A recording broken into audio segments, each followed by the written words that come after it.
दोस्तों स्वागत है आपका बिहार न्यूज में। दोस्तों मैं हूं फिरदौस गनी और आप देख रहे हैं केडीबी लाइव। दोस्तों आज हो चुका है 12 मई 2021। तो आज की बिहार की टॉप न्यूज लेकर आए हैं आपके लिए। दोस्तों वीडियो स्टार्ट करने से पहले आपसे एक रिक्वेस्ट है, अगर आप नए आए इस चैनल पर तो फिर चैनल को सब्सक्राइब करके बेल आइकन को भी प्रेस कर दीजिए और साथ में वीडियो को लाइक कर दीजिए, अपने दोस्तों के साथ शेयर भी कीजिए। तो चलो दोस्तों स्टार्ट करते हैं आज की बिहार की टॉप न्यूज। दोस्तों बिहार में बढ़ते कोरोना संक्रमण को लेकर लॉकडाउन की घोषणा की गई है। हालांकि इसकी वजह से कोरोना की रफ्तार में कमी आई है, लेकिन नए मरीजों का आंकड़ा 10,000 से नीचे नहीं आ रहा है। लेटेस्ट स्वास्थ्य विभाग की ओर से जारी किए गए अपडेट के अनुसार राज्य में कोरोना के कुल 10,920 नए मामले सामने आए हैं। इन मरीजों में सबसे अधिक मरीजों की संख्या पटना जिले में है, जहां कोरोना के 1702 नए मरीज मिले हैं। वहीं अन्य जिलों की बात करें तो औरंगाबाद में 430, बेगूसराय में 511, पूर्वी चंपारण में 442, गया में 405, कटिहार में 338, मधुबनी में 435, मुंगेर में 305, मुजफ्फरपुर में 452, समस्तीपुर में 782, सारण में 355 और वैशाली में 393 नए कोरोना के मरीज मिले हैं। बिहार में अब एक्टिव मरीजों की संख्या हो गई है 1,02,099। दोस्तों प्रधानमंत्री किसान सम्मान निधि के 8वीं किस्त का इंतजार कर रहे किसानों के लिए एक बड़ी खबर सामने आई है। पिछले साल दिसंबर में इस योजना के तहत किसानों को 7वीं किस्त मिली थी।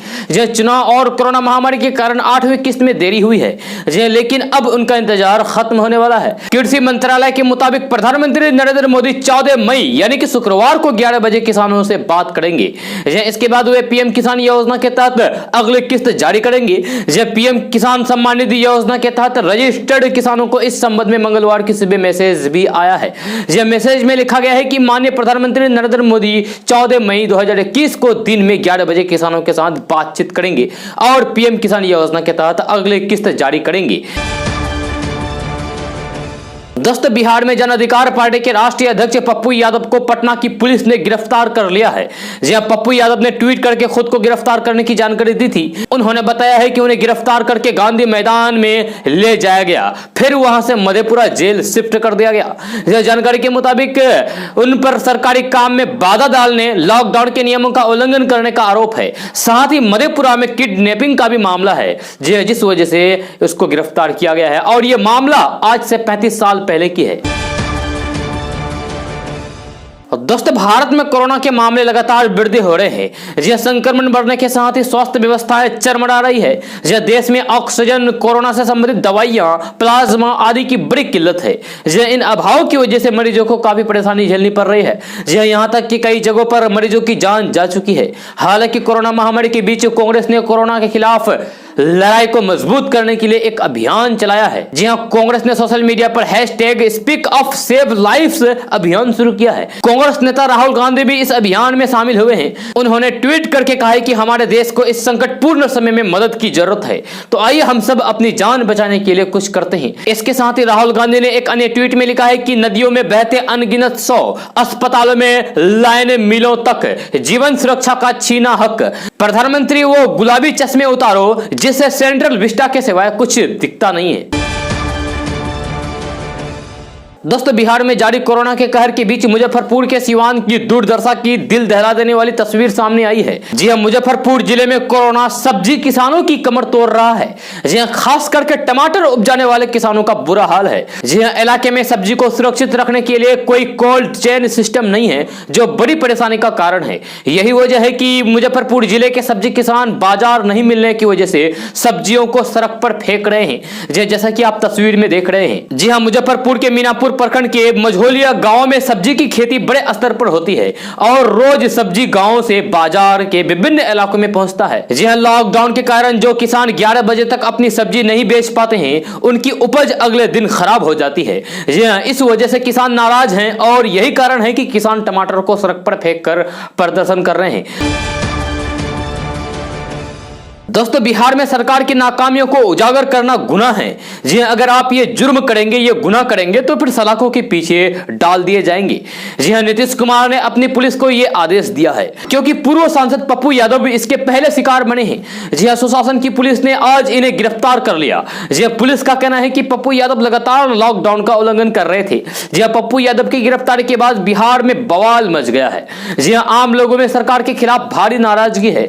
आम लोग ही नहीं बल्कि सरकार के सहयोगी जीतन राम मांझी ने भी सीएम नीतीश कुमार के खिलाफ मोर्चा खोल दिया है।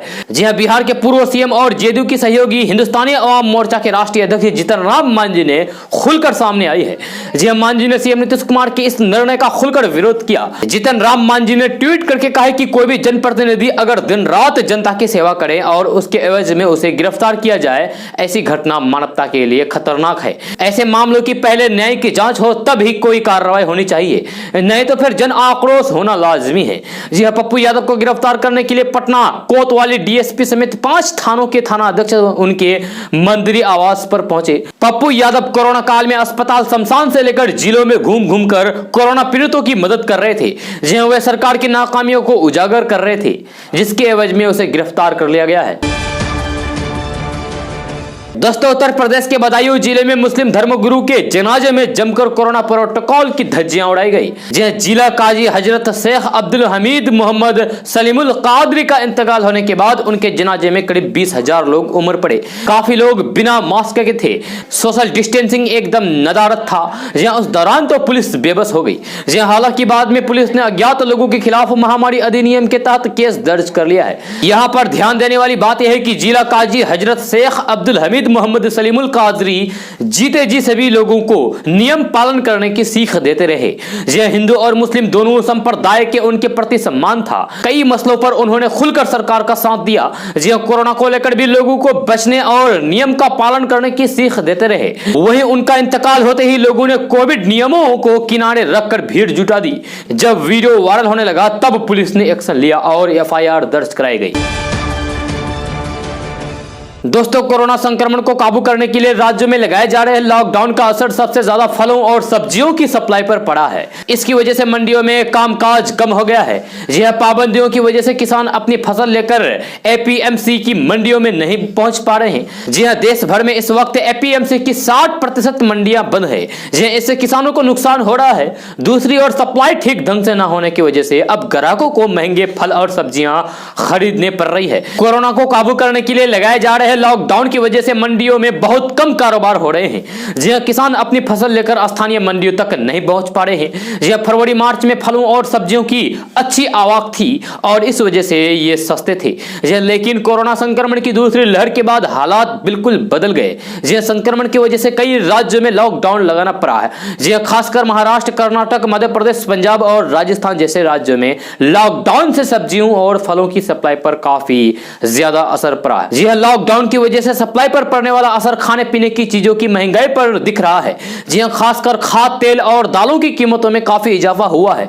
जी हां, खाने के तेल के दाम पिछले 1 साल में 30 से 60% तक बढ़ चुके हैं। जी हां, क्रूड पाम तेल का भाव रिकॉर्ड ऊंचे लेवल पर है। जी हां, सोयाबीन, सोया तेल की कीमत नई ऊंचाई पर है। भारत में बड़े पैमाने पर पाम ऑयल का आयात होता है। सबसे ज्यादा कंज्यूमर सरसों तेल की ऊंची कीमतों से परेशान है। देश में खाना बनाने में सरसों तेल का काफी इस्तेमाल होता है।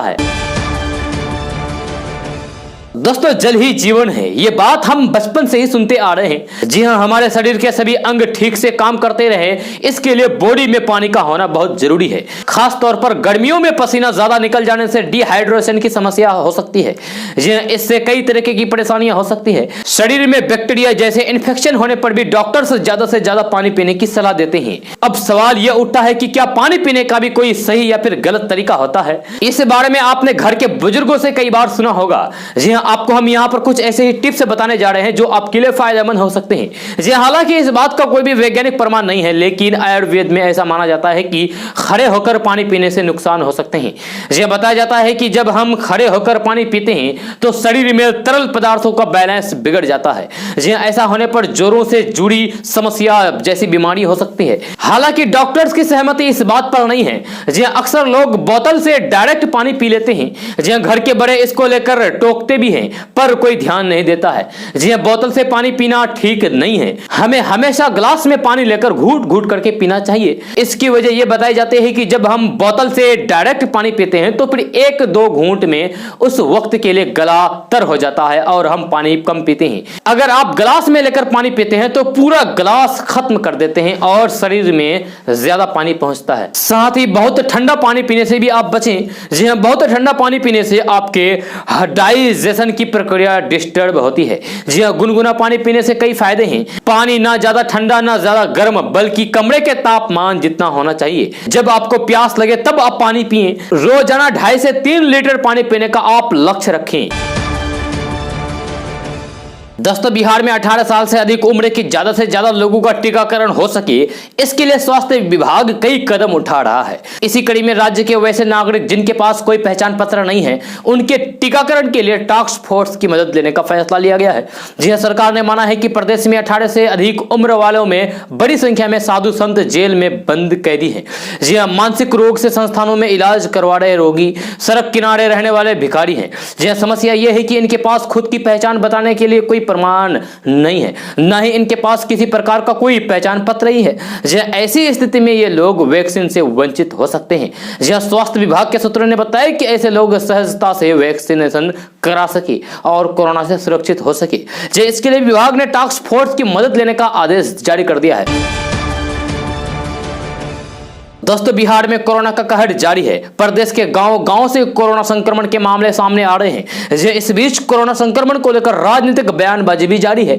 आरजेडी के नेता तेज प्रताप यादव ने राज्य के स्वास्थ्य मंत्री मंगल पांडे पर जोरदार हमला किया है। तेज प्रताप यादव ने मंगल पांडे का एक पोस्टर अपने सोशल मीडिया पर पोस्ट किया है, साझा किया है। इस पोस्ट में सबसे ऊपर लिखा है कि गुमशुदा की तलाश। इसके बाद लिखा है कि प्रिय मंगल पांडे जी, इस कोरोना जैसी महामारी में सारे बिहारियों को छोड़कर आप कहां चले गए हैं? डरिए मत, वापस आइए। लोगों का क्या है, 2-4 दिन में फिर सब भूल जाएंगे। जी हां, जिससे आप फिर से अपनी भ्रष्टाचारी व्यवस्थाओं को चला पाएंगे।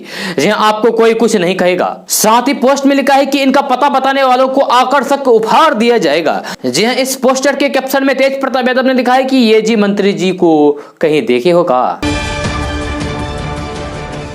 दोस्तों, खेतों में पराली जलाने की समस्या राष्ट्रीय स्तर पर एक बड़ी समस्या बन चुकी है। जी हां, बिहार सरकार ने भी पराली जलाने के खिलाफ कई गाइडलाइंस जारी किए हैं, लेकिन इसके बावजूद भी किसान अपने खेतों में पराली जला रहे हैं। पराली की समस्या से जल्द छुटकारा पाने के लिए भारतीय कृषि अनुसंधान परिषद यानी कि ICMR ने ऐसी तकनीक विकसित की है कि पराली 15 दिनों में ही खेत में खाद बन जाएगी। जी हां, इस विधि को अमल में लाने के लिए किसानों को महज 20 रुपए खर्च करने होंगे। जी हां, पराली प्रबंधन से जुड़े ICAR के इस शोध को राज्य सरकार अमल में लाने की तैयारी कर रही है। दरअसल ICAR ने जो बायोडिकम्पोजर का फॉर्मूला तैयार किया है वो एक कैप्सूल में आएगा। जी हां, इस कैप्सूल की कीमत मात्र 20 रुपए होगी। किसान आवश्यकता अनुसार उस कैप्सूल को पानी में घोलकर डिकम्पोजर तैयार करेंगे। इसके बाद इसको खेतों में छिड़काव करने के बाद न केवल पराली 15 दिनों में खाद बन जाएगा, बल्कि खेतों में कम यूरिया का इस्तेमाल होगा। साथ ही सिंचाई के लिए आधे पानी की जरूरत होगी। दोस्तों, बिहार में रहने वाले लोग अगर कोरोना वैक्सीन का टीका लगाना चाहते हैं तो फिर उन्हें सबसे पहले रजिस्ट्रेशन करना होगा। जी हां, रजिस्ट्रेशन की प्रक्रिया पूरी करने के बाद ही वे अपने नजदीकी स्वास्थ्य केंद्र जा सकेंगे और वहां पर जाकर कोरोना का टीका लगा सकते हैं। जी हां, बिहार में कोरोना वैक्सीनेशन के लिए रजिस्ट्रेशन कैसे करें, इसके बारे में हम आपको बताने जा रहे हैं। इसकी प्रक्रिया के बारे में आपको बताने जा रहे हैं। अगर आप इस प्रक्रिया को फॉलो करके रजिस्ट्रेशन कर देते हैं तो फिर आप आसानी से वैक्सीनेशन करवा सकते हैं। जी हां, कोरोना वैक्सीन लगवा सकते हैं। जी हां, सबसे पहले आपको बता दें कि बिहार में 18 साल से अधिक के युवाओं के लिए कोरोना वैक्सीन लगने की प्रक्रिया शुरू हो चुकी है। जी हां, युवा अपने स्मार्टफोन्स में कोविन ऐप डाउनलोड करके रजिस्ट्रेशन प्रोसेस को स्टेप बाय स्टेप पूरा करें। जी हां, इसके बाद वैक्सीन लगा सकते हैं। आप आरोग्य सेतु ऐप डाउनलोड करके भी वैक्सीन लगाने के लिए रजिस्ट्रेशन कर सकते हैं। जी हां, इस ऐप के द्वारा भी रजिस्ट्रेशन किया जा रहा है। जी हां, कोविन ऑफिशियल साइट पर जाकर भी आप ऑनलाइन के द्वारा रजिस्ट्रेशन कर सकते हैं और अपना समय आने पर वैक्सीन लगा सकते हैं। आपको बता दें कि रजिस्ट्रेशन के दौरान आपसे मोबाइल नंबर और फोटो आईडी, जी Aadhaar card, PAN card, passport, voter ID card का नंबर देना होगा। यह सही जानकारी सबमिट करने के बाद आपका कोरोना वैक्सीन रजिस्ट्रेशन पूरा हो जाएगा और आपके मोबाइल नंबर पर एक SMS आएगा जिसे संभाल करके रखना होगा। दोस्तों बिहार में कोरोना की बढ़ती महामारी को देखते हुए नीतीश सरकार ने 5 मई से 15 मई तक लॉकडाउन लगाया है। इस लॉकडाउन का असर भी दिखाई दे रहा है तथा राज्य में कोरोना संक्रमित मरीजों की संख्या में भी कमी आ रही है। खबर के मुताबिक बिहार IMA के कार्यकारी अध्यक्ष डॉक्टर अजय कुमार ने कहा है कि बिहार में लॉकडाउन का असर दिखाई दे रहा है। इससे कोरोना संक्रमण की चैन टूट रही है तथा कोरोना संक्रमण की दर में भी कमी देखी जा रही है। इन्होंने सरकार से मांग की है और कहा है कि बिहार में एक सप्ताह के लिए लॉकडाउन को और आगे बढ़ाना चाहिए, क्योंकि यहाँ अभी भी कोरोना संक्रमण से प्रभावित मरीजों की संख्या 10,000 से ऊपर है। ऐसे में लॉकडाउन को बढ़ाना जरूरी है। वहीं बिहार सरकार के मंत्री जीवेश मिश्रा ने भी सरकार से लॉकडाउन बढ़ाने की मांग की है। उन्होंने लॉकडाउन के दौरान 4 घंटे की छूट पर भी सवाल उठाए हैं। हालांकि लॉकडाउन बढ़ेगा या नहीं, इस पर अंतिम फैसला सरकार को लेनी है। अभी तक सरकार की ओर से इस संदर्भ में कोई भी बयान नहीं आया है। दोस्तों पंजाब से लेकर सिक्किम तक ट्रफ लाइन बनने के कारण वर्तमान समय में प्रदेश के अधिकांश भागों में मौसम काफी तेजी के साथ बदल रहा है। इस तरह की स्थिति राज्य के अधिकांश हिस्सों में 13 मई तक बने रहने की उम्मीद है। सोमवार को प्रदेश में सबसे ज्यादा बारिश मोतिहारी एवं लखीसराय में दर्ज की गई है, वह 50 मिलीमीटर बारिश हुई। वहीं हथुआ में 40 मिलीमीटर, चनपटिया, बगा एवं किशनगंज में 30 मिलीमीटर बारिश हुई।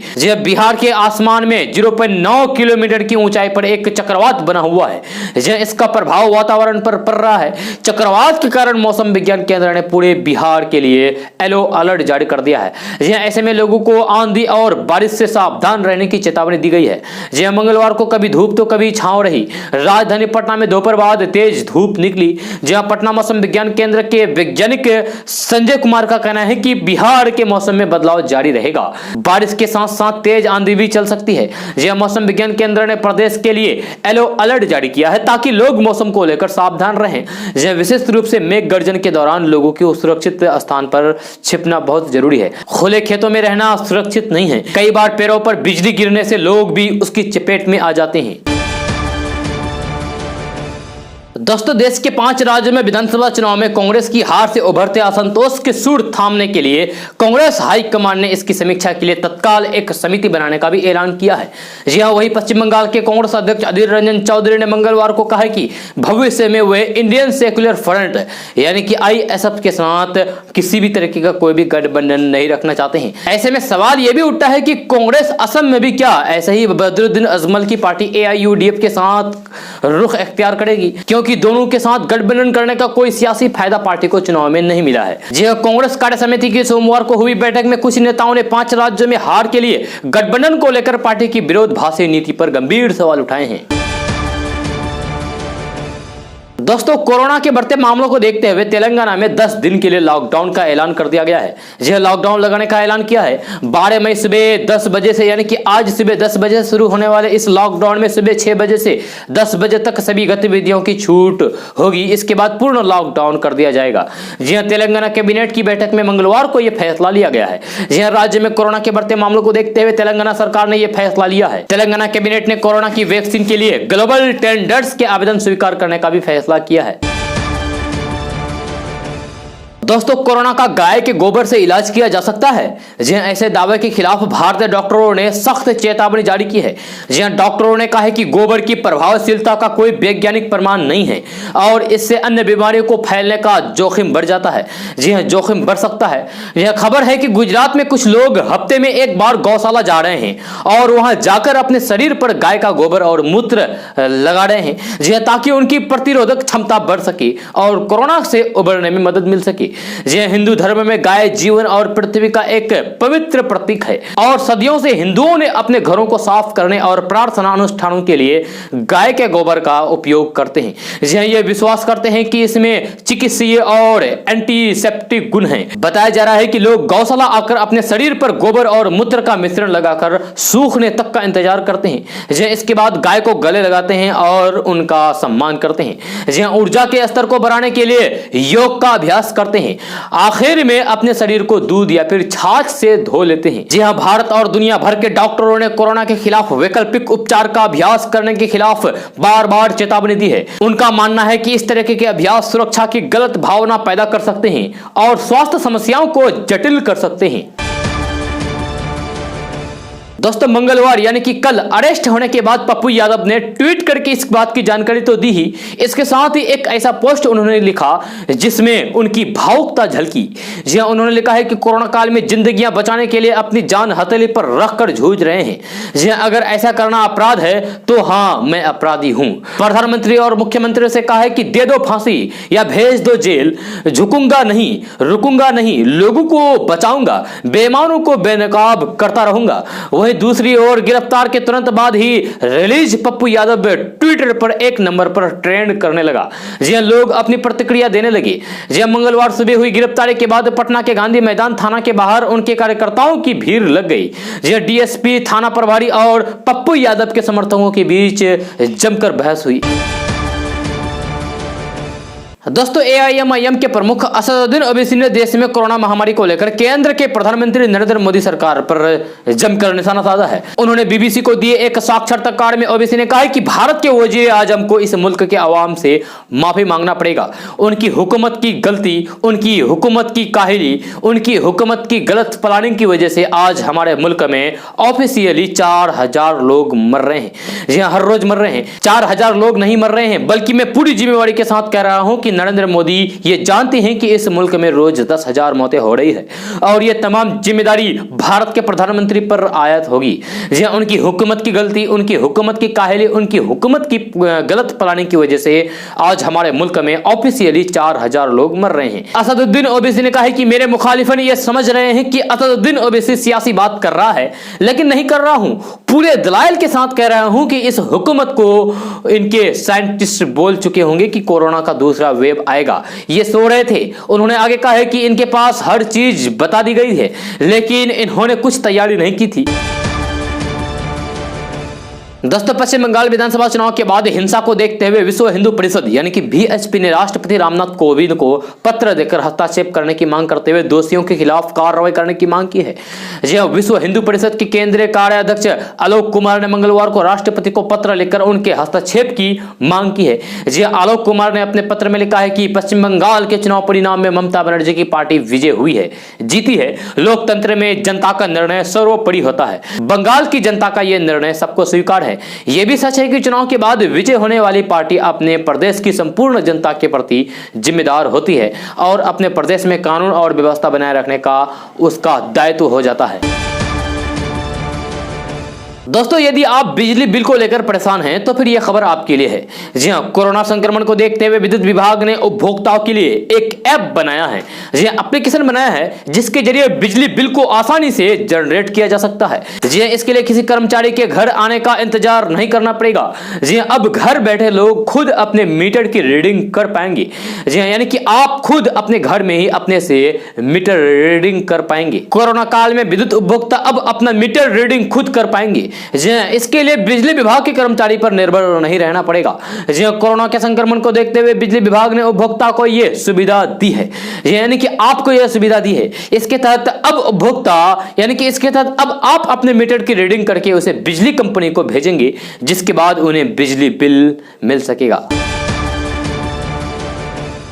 दोस्तों बिहार स्वास्थ्य मंत्री मंगल पांडे ने बताया कि कोरोना से निपटने के लिए केंद्र सरकार लगातार मदद कर रही है।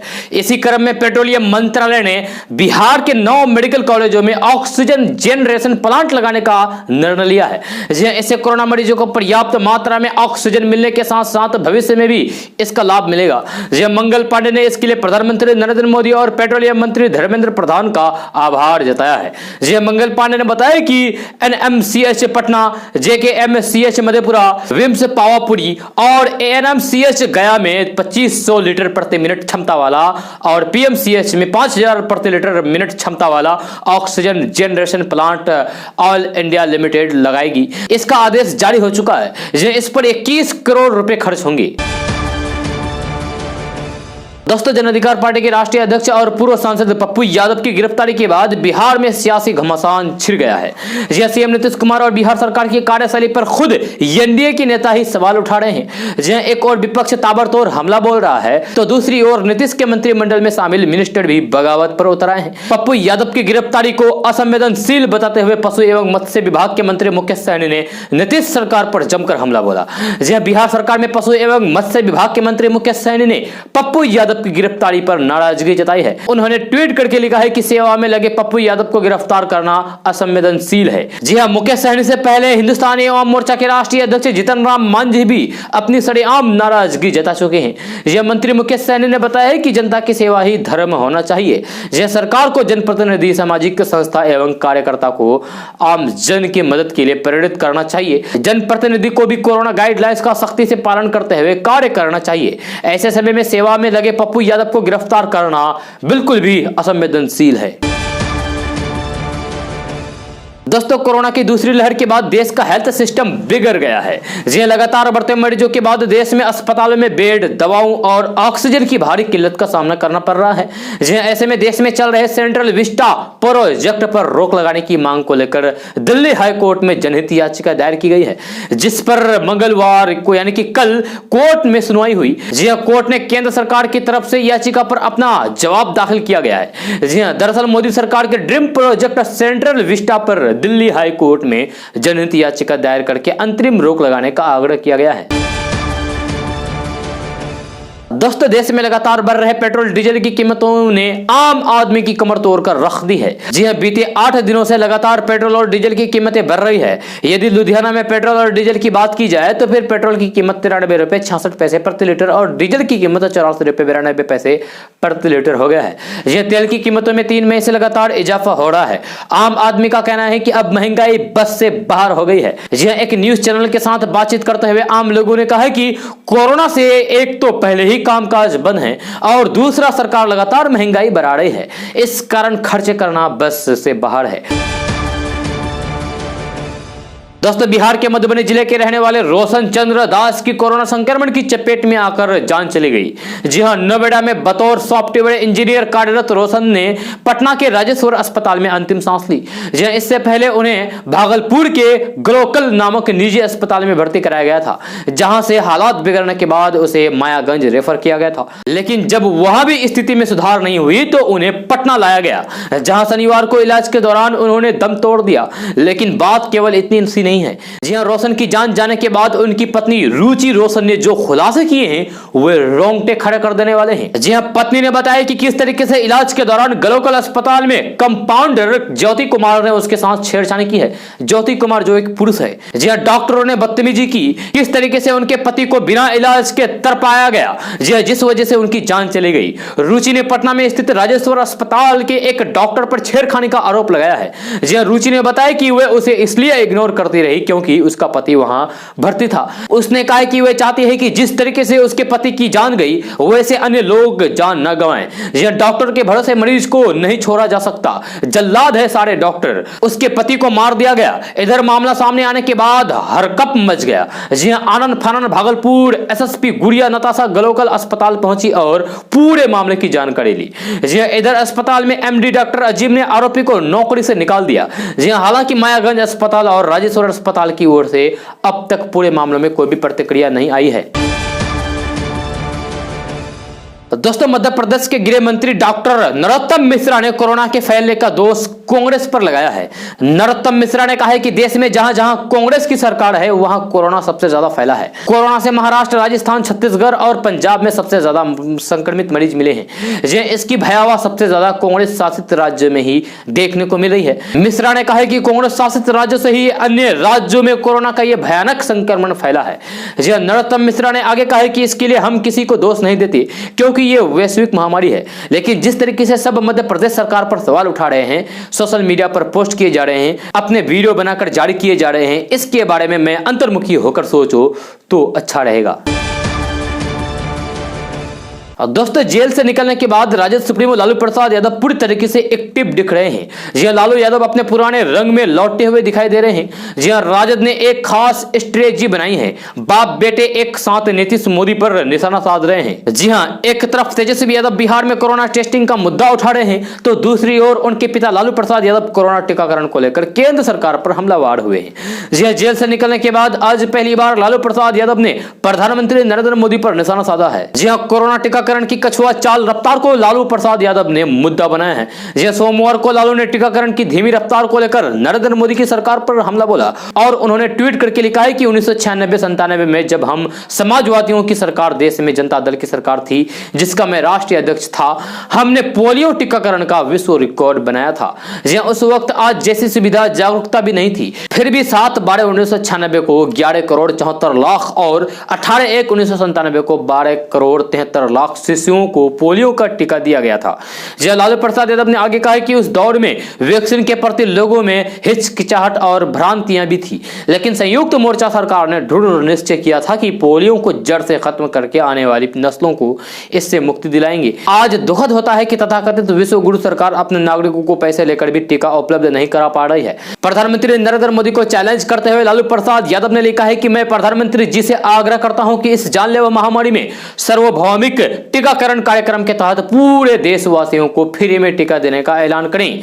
यह राज्य और केंद्र की कीमत अलग अलग नहीं होना चाहिए। यह केंद्र की जिम्मेवारी है कि प्रत्येक नागरिक का समुचित टीकाकरण फ्री में हो। जी हां, यह पहला मौका है कि जब लालू प्रसाद यादव ने जेल से निकलने के बाद पहली बार नरेंद्र मोदी को कुछ कहा हो। इससे पहले चुनावी जनसभाओं में या फिर सोशल मीडिया के माध्यम से लालू को मोदी को निशाना बनाते हुए देखा गया था, लेकिन अब जेल से निकलने के बाद लालू पार्टी के नेताओं और कार्यकर्ताओं को पूरी तरीके से एक्टिव करने में जुटे हैं। दोस्तों, आज का न्यूज़ बस ये था। कैसा लगा जरूर अपना सुझाव दीजिएगा नीचे कमेंट बॉक्स में कमेंट करके। अगर आप नए आए इस चैनल पर तो फिर चैनल को सब्सक्राइब करके बेल आइकन को भी प्रेस कर दीजिए और साथ में वीडियो को लाइक कर दीजिए, अपने दोस्तों के साथ शेयर भी कीजिए। तो चलो दोस्तों, फिर मिलते हैं अगली वीडियो में। जय हिंद, जय बिहार।